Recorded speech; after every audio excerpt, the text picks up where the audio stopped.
Welcome to the Light Reading Podcast. This is Phil Harvey. I'm an editor here at Light Reading, and I'm joined on the podcast today by Jeff Baumgartner, senior editor at Light Reading, who is covering cable, and Alan Breznick, who is our cable and video practice leader for heavy reading and also writes quite a bit for Light Reading as well. On this show, we'll discuss the new subscription video on demand launches for this year, what's happening to the traditional pay TV market. We'll talk about Quibi, NBC's Peacock service, AT&T TV, and DirecTV Now, and what's happening there. And we'll just really give some analysis and predictions around what these services mean to the telcos and cablecos that own them, and also what companies are threatened the most by their ascendance and their popularity. We'll cover all of that and a little bit more right after the break.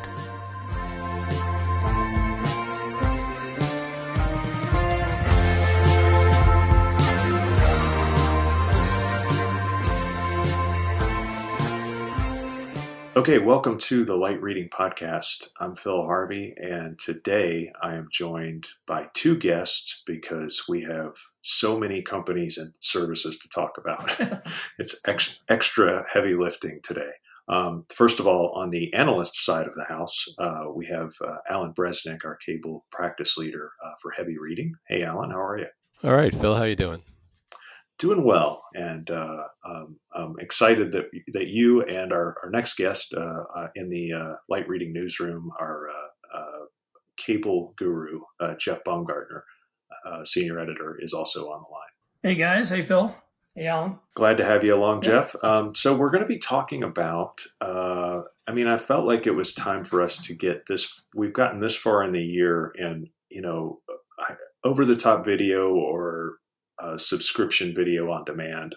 I kind of use the terms interchangeably. I guess that's a good place to start. Am I wrong in using those interchangeably, or does one mean one thing and one mean something else? Boy,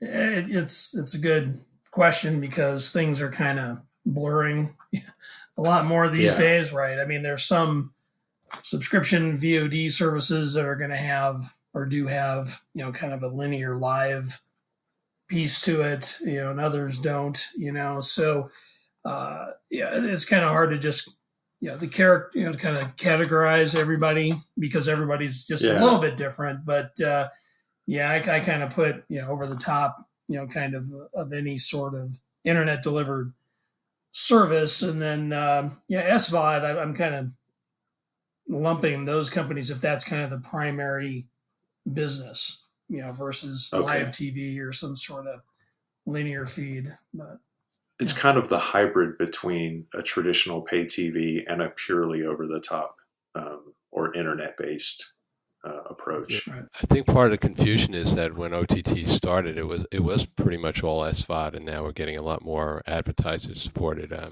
streaming services. So the OTT umbrella is bigger than it was before. Right, exactly. And this is why I wanted to tip my hand to my ignorance right away, because people listening to this, I'm sure, have been, if unless you're working in this business at some point, you're hearing these terms bounce around too, and it is kind of confusing. But the whole point of this is to say that there have been a lot of both over-the-top and subscription video on demand services that have launched, not just in the last 18 months, but really since January. So I wanted to talk about, what are some of the ones that have arrived this year? And I guess the first question is, let's identify who they are, and then let's talk about who owns them, and then we can get into kind of the competitive dynamics.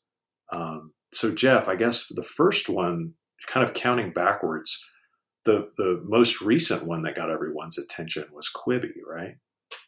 Right. Yeah. So that was just a few days ago, and Jeffrey Katzenberg's startup, with $2 billion in the bank to kind of get it off the ground, but kind of a mobile. It's very starting off as a mobile focused short form premium subscription service, with kind of an ad-free version and an ad-supported version. And so that was pretty recent. And then just this week, or just recently, Peacock with NBC Universal is doing kind of a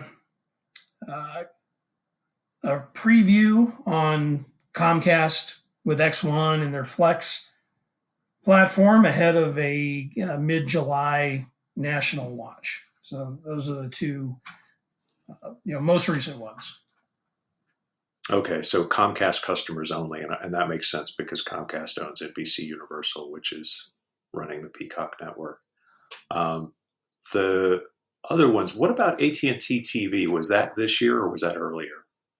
The national rollout was this year, so that is kind of their over-the-top based big bundle kind of traditional pay TV service. Where you have to do a contract, and it's very similar to the kind of package that you'd get with DirecTV satellite or Uverse, which they're stopped. They're not going to sell anymore. And I think the idea there is to try to get commonality onto a next generation streaming platform and try to distance themselves away from the legacy products, even though they'll still offer DirecTV in rural markets and spots that maybe don't have a lot of broadband connectivity. What I'm getting confused, Jeff, is what's still called DirecTV and what's AT&T TV, and will the DirecTV name go away totally? Yeah, so DirecTV, the brand is sticking around, but right now it's just the satellite-based company or service that they're doing, and then AT&T TV is the big bundle pay TV brand, and then there's AT&T TV Now, which is kind of a slimmed down non-contract, no contract streaming service, and they rebranded that. They used to call it DirecTV Now. So that's obviously causing a little bit of confusion in the market with all the different brands and brand changes and which service does what, and so that's going to take some time to kind of work through that aspect to it, and consumers are confused enough as it is. So they've decided that AT&T TV has a better brand name than DirecTV? Evidently, that's I guess that's the decision they made. I thought that DirecTV had a lot more brand equity for a video service, but they didn't inquire to me about that. They didn't consult with you on that. Strangely enough, no. Maybe they're doing the whole thing of like, okay, if it had any ties to traditional pay TV, we have to get rid of it. So DirecTV was delivered via satellite or is delivered via satellite, and maybe they're like, okay, for an SVoD service, we should cut those ties. We should make it pure, give people that feeling that it's completely new and internet based and that sort of thing. Yeah. That's just an idea. Who knows? Yeah, I'd agree. And, maybe try to create some separation if they can, even though they're still kind of falling into all the old trappings, pay TV with big, large channel lineups and long-term contracts. And, I think after the, and promotional pricing, because all the AT&T TV services after, I think the first year, or I can't remember the exact period, but all the pricing just rockets up. So, AT&T is still acting like, a clueless pay TV provider in that way. I mean, it is great of them to launch all these new options and give people different choices. I guess by pure circumstance, they're going to reach more people that way. But the pricing to me suggests a company that is not at all in touch with what's going on. The bundling and all that. It's like they're trying to fake their way into saving people money. And it's like the way to save people money is to not charge them so much damn money. That's pretty straightforward. Well, I guess it's why the guy running it is going to end up being in charge of all of AT&T soon, right? Stanky, that's right. Yeah. He's ascended very very quickly in the last 5 years through the ranks. And he was in charge of the kind of temporarily he was CEO of Warner Media, right? Now he's in charge of the whole thing. Well, the other one that's coming up is HBO Max. Speaking of AT&T and Warner Media, yeah. So that's they have not announced the exact launch date, but it's supposed to be next month, and I think they're still on track to do that. So we're just kind of keeping near to the ground, on what that's when they're going to reveal like a launch date. But it's just kind of a supersized version of HBO. The idea of the value proposition is twice as much content for the same price, as HBO, and I think initially AT&T wants to convert as many legacy HBO subscribers over to the new thing. So that's kind of the near term. Yeah, and interestingly, I walk back all of my criticism of AT&T corporate when it comes to HBO Now and HBO Max and that sort of thing, because HBO has always been that brand that had really good content and you could access no matter what you signed up for.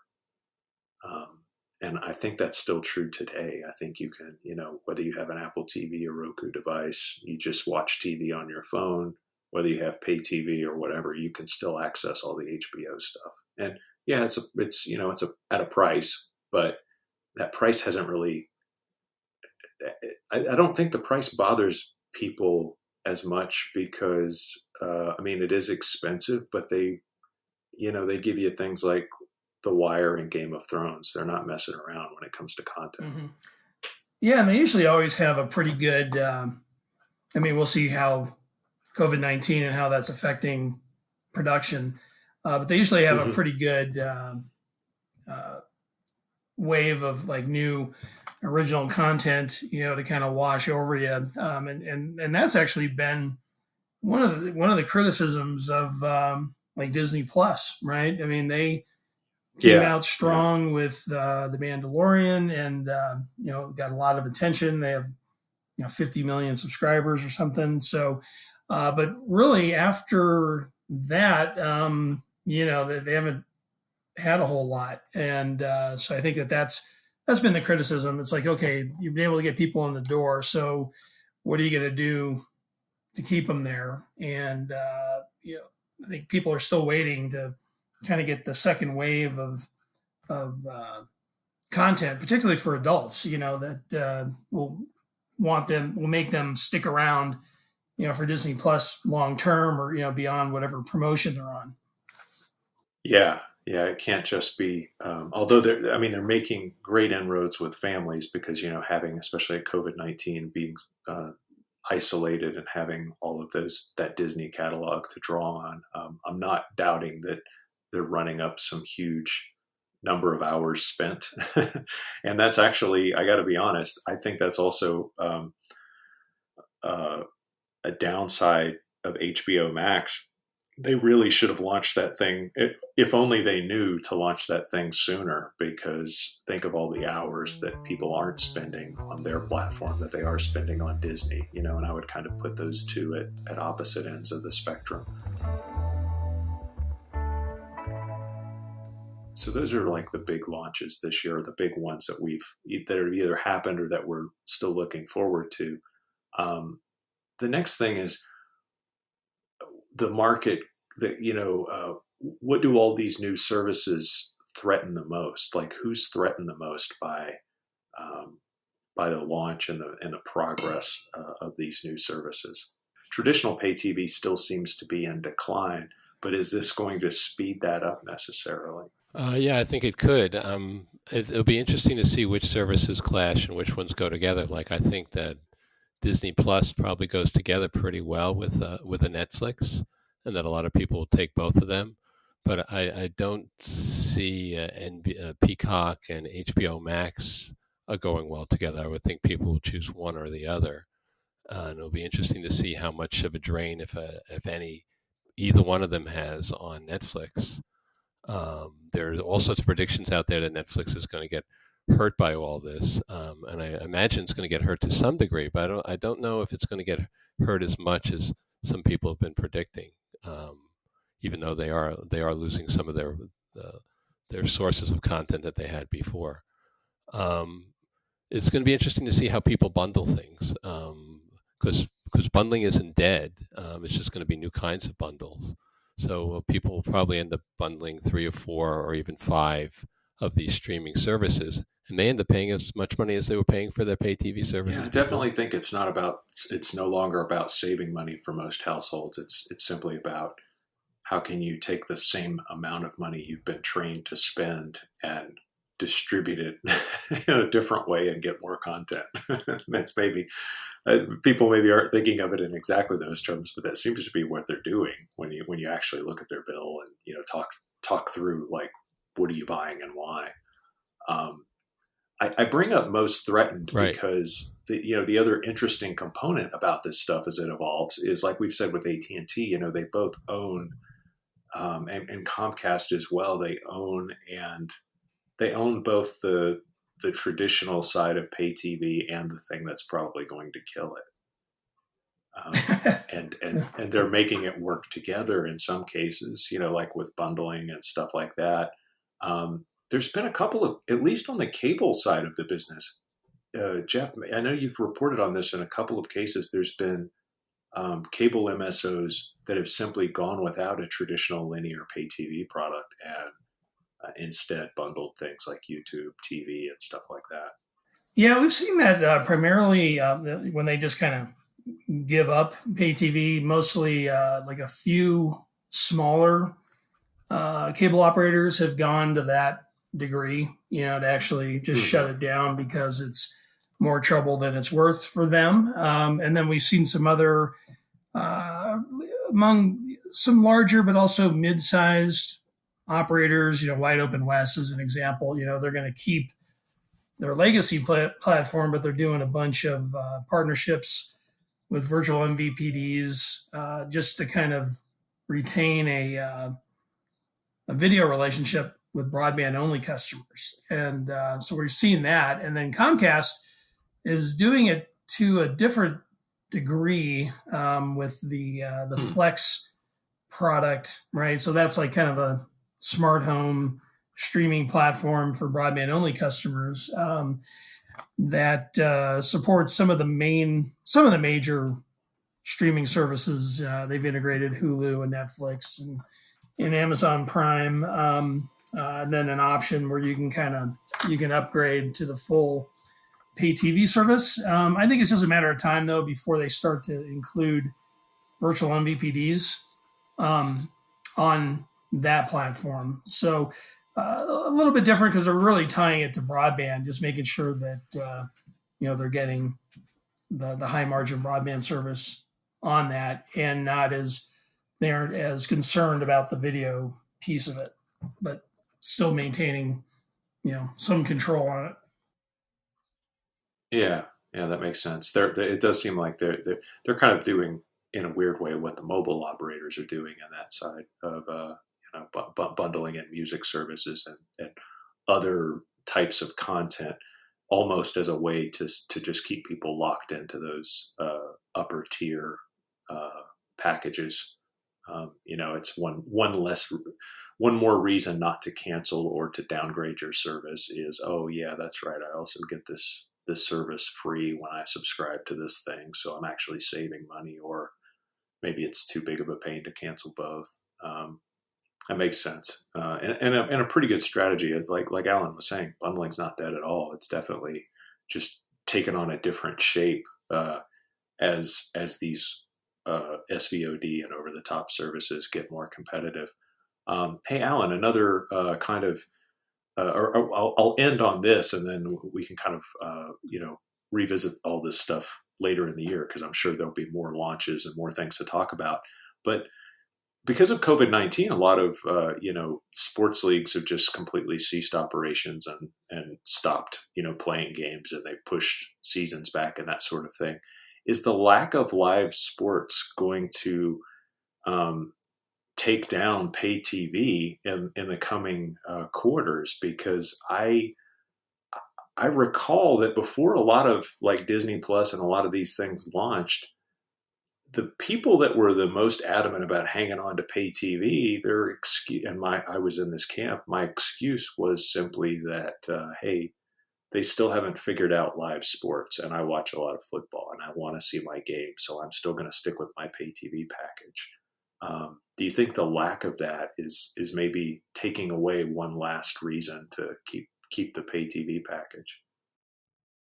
Definitely, and it'll be interesting to see when sports do come back, how many people actually sign up. Like, for instance, DirecTV has that NFL Sunday ticket package that they still have the exclusive on.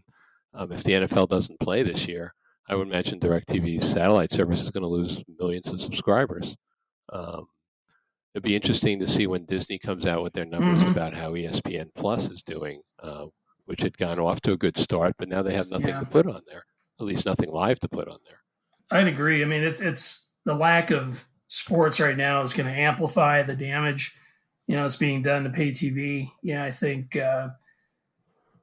Craig Moffat now, we hear from a lot, is kind of called sports the glue, that holds all these bundles together. So, without sports, everything starts to kind of fall apart, and we've seen some, there was like an analyst with Bernstein that was putting out some new numbers in the Hollywood Reporter, and pretty much across the board was reforecasting much steeper declines in pay TV subs, like 1.5 million pay TV losses just in the second quarter alone is kind of the prediction I saw. Wow. Okay. So that is definitely an expedited decline, I guess is the way to say it. Well, that's interesting. And I do wonder too, yeah, you're right. Good point about ESPN, the ESPN bundled product or ESPN Plus, whatever it's called. ESPN Plus. Yeah, Disney seems to be putting Plus after everything. Plus and now and TV and whatever. Okay, well, it's I wondered why Disney was really banging the drum about bundling that with Disney Plus and Hulu. They were pushing this thing that was like a $12 package versus paying for all three of those things separately. And I now get it. It makes a lot of sense because now you get tied into three of their services. It's harder to quit just one of them. And if you're already paying for that bundle and then you don't watch sports for like 3 months, you might actually hold on to that for a little bit.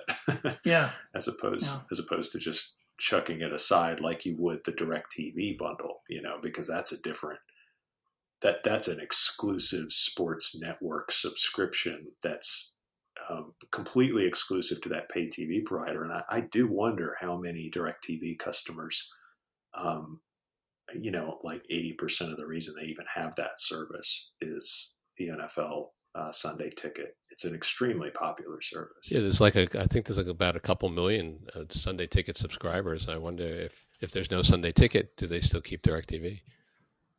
Yeah, it's a big lever for that. What are you looking forward to as we go through the remainder of the year? Let's start with Jeff. Oh, thank you, Phil. Well, as far as looking forward to, I think some of the ISPs. I mean, I think the broadband business is going to remain relatively healthy for a lot of them. I think that'll be the most resilient piece, just because everyone still needs that. For some of these operators, it actually might, cord cutting may not be a horrible thing either, because if people start to move to standalone broadband, they're going to end up paying more for it, and a higher margin product becomes even higher margin. So, I think that'll be something that's definitely going to be happening over, the next few months or however long this situation goes. Yeah. What about you, Alan? I think traditional pay TV will continue to decline, probably on an accelerated basis. There'll be more cord cutting. There'll be more video over broadband packages. It'll be interesting to see if we get any more big launches of streaming services, if there are any categories left, like will Discovery do something they've been talking about it, or will others do something? And it'll be interesting to see which ones fall by the wayside like PlayStation Vue did, because undoubtedly there's going to be more big time failures. Yeah, that's interesting to bring that up, because I do think that even though we've been talking about the OTT and SVoD services in glowing terms, they are at a really vulnerable point right now. They're either going to figure out a way to become an indispensable part of consumers' lives over the next year, or consumers are just going to shrug and go, why am I also subscribing to this? I don't need this. Okay, well, gentlemen, thanks so much for being on the podcast, and everybody, thanks for listening. You can always find Alan Breznick and Jeff Baumgartner's stuff at lightreading.com, and if you are a heavy reading subscriber, you can find Alan's commentary at heavy reading events and in some of our research products too. Phil, if I could just put in a quick plug for our streaming video forum that we're doing digitally next Monday at 11 a.m. Eastern Time. Monday, April 20th. 11 a.m. Eastern Time. Monday, April 20th, 11 a.m. Eastern. We have how do people sign up for that, or where do they find it? It's on the Light Reading site under events. It's the first event on the lineup. All right, fantastic. Okay, thanks, gentlemen.